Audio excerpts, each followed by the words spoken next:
So, Cass Holmes, thanks so much for inviting me to your studio to talk about your work for the Gypsy Maker 4 project. Can you tell me when you first became interested in textiles?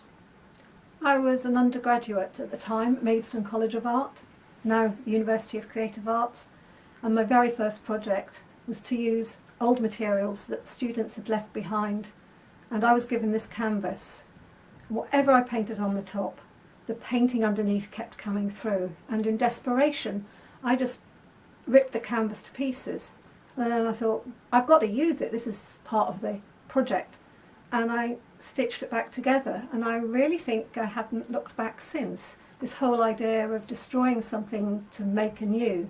But there was another element, that fascination with what stitch could do, what other prospects it gave to the work. The reparative qualities that Louise Bourgeois, artist, talks about, that it's healing the work. What is it that draws you to working with fabric and stitch as an art form, do you think? It's a connection it has to both people and place. You're sitting in front of me and you're protecting your neck with a scarf, so you know what it feels like. It's a very physical material, always within our lives. And it's that connection that textiles has to a specific past or a person or an individual, or the unknown element, those pieces of cloth that are discarded, and I wonder what that history is. Place and space are ongoing concerns within your practice. Can you talk about why these things became important to you? On reflection, particularly when looking at this project, I was aware that my own family would have travelled the road lightly. Traditionally, Romani's travel in caravan, and in some ways I'm doing the same. I don't own a car, so my understanding or appreciation of the world is different than it would be through a car window. I'm aware of the cold, the changes in the landscape as I walk through it, and I think that's really important. The fact that I walk through the landscape. It's not an ownership either, it's a being of that space. And I think culturally many people forget about the environment they belong to or the environments that they travel through. They're so much wanting to get somewhere that they're not aware of where they are at the time.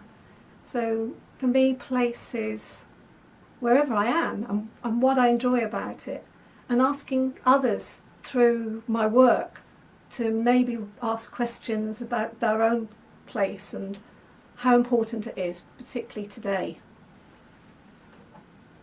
There is a quote, in fact, Mauro Vincentelli, in an exhibition I had a few years ago, Reflections, and it perhaps sums up how I connect to people and place.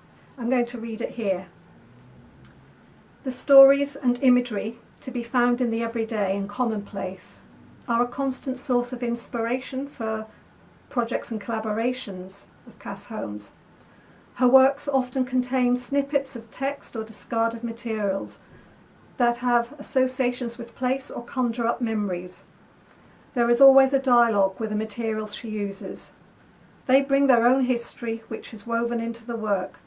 These collections of ephemera might seem meaningless, but their apparent banality is open-ended. They are available to stimulate the imagination through the poetry of ordinariness. Everything has a connection and each viewer makes their own connection. And I really believe that's what I do. It's what artists do. They help people to connect as a writer or a musician through their work to the things around us. I used to stay with my grandmother, and there was one day somebody else came to the door selling some things. I think I must have been 5 or 6, and I answered the door, and she said if we didn't buy what she was selling it would be bad luck. And my grandmother, who was baking a cake I believe at the time, came running out of the kitchen and was using a language I don't remember hearing before. I know now as being Romani. And the woman turned heel and ran down the path, and I said, Nana, Nana, what did you say to her? She said, whatever the silly woman wants to believe, don't ever believe there are curses. I've just thrown them back at her. There is no such thing as bad luck, you make your own luck.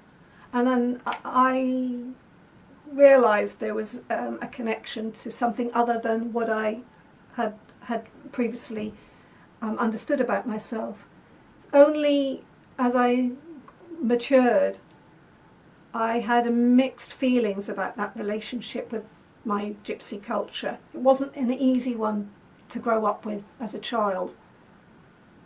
But my father, that's my grandmother's son, said Nan was a May woman, and a May woman is known to be a proud woman and strongly fights for her family.